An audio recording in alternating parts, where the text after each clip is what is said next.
یہودیوں کے ساتھ ہماری جنگ کیوں ہوگی اور ہونی کیوں ہے اور اس کی وجہ کیا ہے، اور یہ کوئی اس کی بڑی راکٹ سائنس نہیں ہے اس کو سمجھنے کے لیے۔ بنی اسرائیل کو جب بخت نصر نے وہاں سے نکالا ہے تو وہ اس کو لے کے دجلہ و فرات کی سرزمین کے پاس آ کے آباد ہو گیا۔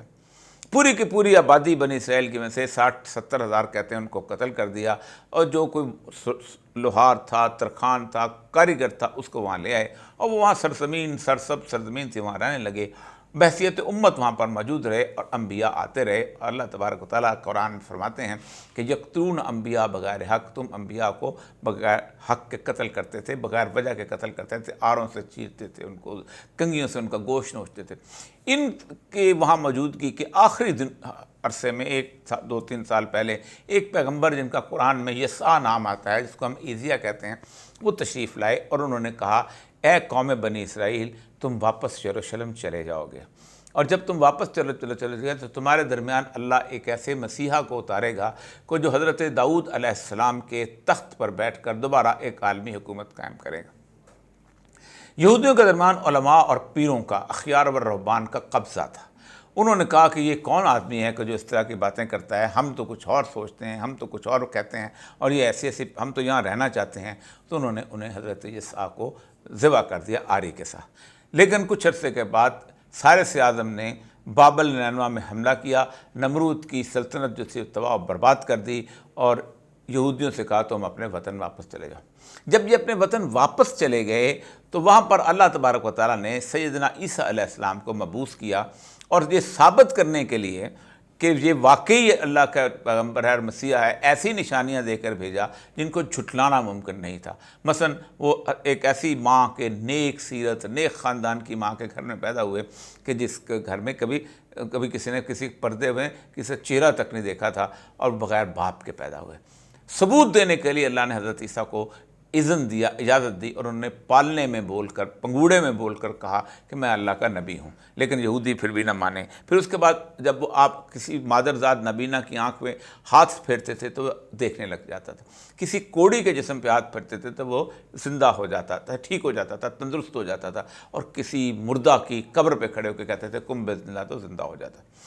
ایسی چیزوں کے باوجود چونکہ یہودی سمجھ رہے تھے کہ یہ وہ پیغمبر نہیں ہے، ہماری باتیں غلط ثابت ہوں گی، تو آخر میں جب انہوں نے سود کے خلاف ان کے لڑائی شروع کی تو انہوں نے پھر یہودیوں نے جا کے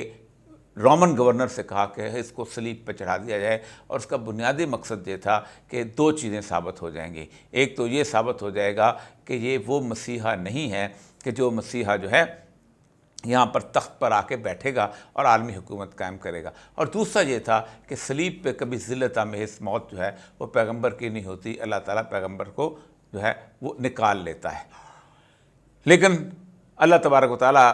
نے حضرت عیسیٰ علیہ السلام کو، قرآن جیسے کہتا ہے کہ ہم نے ولا صلبوہ وما قتلوہ، والی بات ہے، وما قتلوہ وما صلبوہ، نہ قتل ہوا نہ صلیب ہوا، تو ہم نے اس کو شبہ میں ڈال دیا سارے معاملے کو، تو وہ ہو گیا۔ لیکن 500 سال تک یہودی اور عیسائی اس بات پہ بلیو کرتے رہے کہ یہ حضرت عیسیٰ جو تھے ان کو صلیب دی جا چکی ہے، اور عیسائی یہودیوں سے بدلہ لیتے رہے اور 2000 سال تک لیتے رہے۔ لیکن 500 سال کے بعد، 600 سال کے بعد 571 میں آ کے رسول اکرم نے آ کے بتایا کہ حضرت عیسیٰ جو اوپر چلے گئے ہیں آسمان پہ، اور وہ قیامت کے دن وہی عیسیٰ ہیں کہ جو آ کے تخت پہ وہ حکمرانی قائم کریں گے۔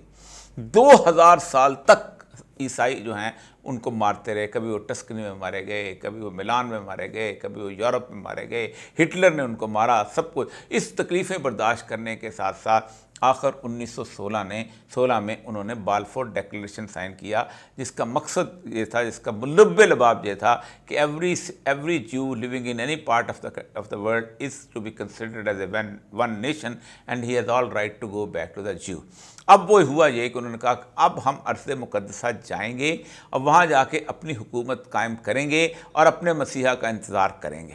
پوری دنیا کی قوتوں نے مل کے وہاں پر ان کو آباد کیا۔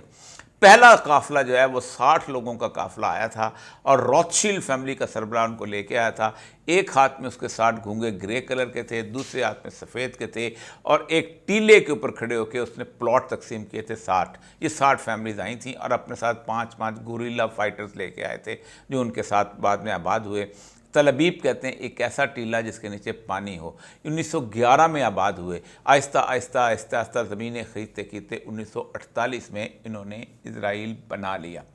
یہ سارے لوگ، یہ یہودی، یہ انتہائی بڑے بڑے سرمایہ دار تھے، ارب پتی تھے۔ یہ پیرس سے اپنا بڑا گھر چھوڑ کے ریگستان میں آئے، جہاں پانی نہیں تھا، جہاں بجلی نہیں تھی، وہاں آبادی نہیں تھی۔ یہ جرمنی سے چھوڑ کے آئے، یہ پیرس سے چھوڑ کے آئے، یہ لندن سے چھوڑ کے آئے، یہ نیو یارک سے چھوڑ کے آئے، کون کون سی جگہوں سے، جہاں ان کی بڑی بڑی آبادیاں سے چھوڑ کے آئے۔ کس بات پہ چھوڑ کے آئے؟ کہ ہمارا مسیحا وہاں آئے گا اور وہ حکومت عالمی قائم کرے گا، اور ایک نقشہ جو ہے ان کا اسرائیل کا انہوں نے وہاں ترتیب دیا۔ ایک طرف ایک نیلی پٹی ہے، دوسری طرف دوسری نیلی پٹی ہے۔ ایک نیلی پٹی دریائے نیل کو ظاہر کرتی ہے، دوسری نیلی پٹی جو ہے وہ فرات کو ظاہر کرتی ہے۔ تو یہ یہاں آ کے یہاں پر قائم کرے۔ یہ ہم سے لڑنے آئے ہوئے ہیں، ان کا مقصد زندگی ہم سے لڑنا ہے۔ ان کا کوئی نہ اسرائیل کے اندر کوئی انڈسٹری ہے، نہ اسرائیل کے اندر کوئی پیسچر لینڈ ہے، نہ اسرائیل کے اندر کوئی اتنی بڑی زندگی کی آسائشیں اس وقت تھیں جب یہ آئے تھے، اب تو بلٹ اپ کر لیں۔ تو یہ صرف مقصد ایک ہے کہ ہم نے اس پورے خطے پر قبضہ کرنا ہے۔ رسول اکرم صلی اللہ علیہ وسلم نے فرمایا کہ عمران البیت المقدس خراب الجسر، جس دن بیت المقدس کی آبادی یعنی central stage of the world بنے گا، مدینہ اس دن ویران ہو جائے گا۔ خراب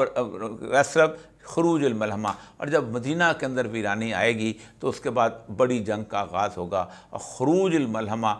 یفتح القسطنطنیہ، آخر میں قسطنطنیہ فتح ہوگا، کیونکہ پہلے آ کے ترکی وغیرہ علاقہ سب فتح کر لیا جائے گا، یہ پورا علاقہ بھی اس پر یہودیوں کا قبضہ ہو جائے گا، اور پھر اس کے بعد آخر میں مسلمان جو ہیں سیدنا امام مہدی کے اس میں آگے نکلیں گے، اور پھر واپس دوبارہ قسطنطنیہ کو آخر میں لیں گے، اور جس دن قسطنطنیہ کو لیں گے اس دن نقارہ بجے گا کہ دجال غصے سے اپنی زنجیریں توڑتا ہوا باہر آ گیا ہے اور اصفہان سے نکلے گا۔ یہ پورے کا پورا سینیریو ہے۔ آج جو صورتحال ہے، گزشتہ تقریباً 3 سال سے یہودی کیلکولیٹ کر رہے تھے کہ 2022، 23 اور 24 کے جو سال ہیں یہ اہم ترین سال ہیں، اور ان سالوں کے اندر ہم نے اس تخت کی راہ ہموار کرنی ہے جس پہ ہمارا مسیحا جو ہے وہ آ کے بیٹھے گا اور عالمی حکومت قائم کرے گا۔ اس کے لیے انہوں نے مصر کے اندر مکمل طور پہ اپنے مخالف مرسی کی گورنمنٹ اس کو تباہ و برباد کر دیا۔ انہوں نے امریکہ کی مدد سے، فرانس کی مدد سے لیبیا کے اندر حکومت کو برباد کر دیا۔ انہوں نے صدام کی حکومت کو ختم کر دیا، بشار الاسد کے خلاف مکمل طور پر فرجائل گورنمنٹ کر دی، اور بہت سارے پورے علاقے جتنے بھی تھے باقیوں کو رام کر لیا۔ پاکستان میں بھی آوازیں آنا شروع ہو گئیں کہ ٹھیک ہے ہم تو تسلیم بھی کر لیں تو کیا فرق پڑتا ہے، لیکن ان کو شاید اندازہ نہیں ہے کہ ایک حکومت ایسی بن گئی ہے جو رسول اللہ صلی اللہ علیہ وسلم کی احادیث کے مطابق خراسان کی ہے، اور وہ افغانستان کی ہے۔ جس دن طالبان کی حکومت قائم ہوئی تھی اس دن میں نے ایک بات کی تھی کہ اب وہ وقت بہت قریب آ گیا ہے، کیونکہ آپ نے فرمایا آخری ملحمہ کے اندر یہاں سے لشکر جائے گا کہ جو سیدنا امام مہدی کا غوطہ کے مقام پر نصرت کرے گا۔ یہ وہ سینیریو ہے۔ آج شروع ہوگی جنگ ہے، ہو سکتا ہے کچھ دیر چلے، ہو سکتا ہے کچھ دیر ذرا سا کم پڑ جائے، لیکن جو مزاج نظر آ رہا ہے، جو پریپریشن اس وقت اسرائیل کی نظر آ رہی ہے، اور جو مسلمان امہ کی خاموشی نظر آ رہی ہے، لگتا یہ ہے کہ ہمیں بہت بری طرح کی مار پڑنے والی ہے۔ وہ زمانہ شاید آج ہے رسول اللہ کے حدیث کا کہ ویل للعرب من شر قد اقترب، عرب کی تباہی، عرب کی تباہی، عرب اس فتنے کے جو نزدیک آ گیا ہے۔ آپ نے فرمایا ایک جوتی پڑی ہوگی اور وہ جوتی کسی قریش کی ہوگی، عورت پوچھے گی یہ قریش کی جوتی ہے، لیکن قریش زمین پہ نہیں ہوگا۔ یہ وہ تباہی یا بربادی کا عالم ہے جس کی نصرت کے لیے وہ قافلے چلیں گے، جس کے بارے میں علامہ اقبال نے وہ مشہور شعر رسول اللہ کے حدیث کے بارے میں کہا ہے، خضر وقت از خلوت دشت حجاز آیت بروں، کہ خلوت خضر وقت جو ہوگا، جیسے امام مہدی ہوں گے وہ حجاز کی خلوت سے باہر نکلیں گے، اور قافلہ وادی از دور از دراز آیت کروں، اور یہاں سے قافلے اس کی نصرت کے لیے چلیں گے۔ اس لیول پہ مدینے کی صورتحال ہو جائے گی کہ رہنے کے قابل نہیں ہوگا۔ امام مہدی بھاگ کر مکہ آئیں گے جہاں ان کی بیعت ہوگی، اور اس کے بعد پھر وہ آگے جو ہے وہ جنگ چلے گی۔ اس پہ انشاءاللہ اگلے ایک دو دن کے اندر مزید تفصیل سے اس پہ گفتگو کروں گا۔ اس وقت دعا کیجئے کہ اللہ تعالی حماس کو اس اسرائیل کے لوگوں پر نصرت عطا فرمائے۔ ابھی نصرت نظر نہیں آتی، لیکن ایک وقت ایسا آنا ہے کہ اللہ کے رسول صلی اللہ علیہ وسلم فرمایا کہ لَتَقْتُلُنَّ الْيَهُودَ لَتَقْتُلُنَّ، تم یہودیوں کو قتل یقیناً قتل کرو گے، تم یقیناً قتل کرو گے، یہاں تک کہ ایک درخت کے پیچھے کوئی یہودی چھپا ہوگا تو درخت پکار کے کہے گا اے مسلمان، یہ میرے پیچھے یہودی چھپا ہے، اس کو قتل کرو۔ کسی پتھر کے پیچھے چھپا ہوگا تو آواز دے گا میرے پیچھے یہودی چھپا ہے، اس کو قتل کرو۔ یہ اب وہ صورتحال ہے۔ ہمیں یہودی ہم سے لڑنے کے لیے یہاں آباد ہوئے ہیں، ہم سے دوستی کرنے کے لیے، ابراہیم اکارڈ کرنے کے لیے نہیں آئے۔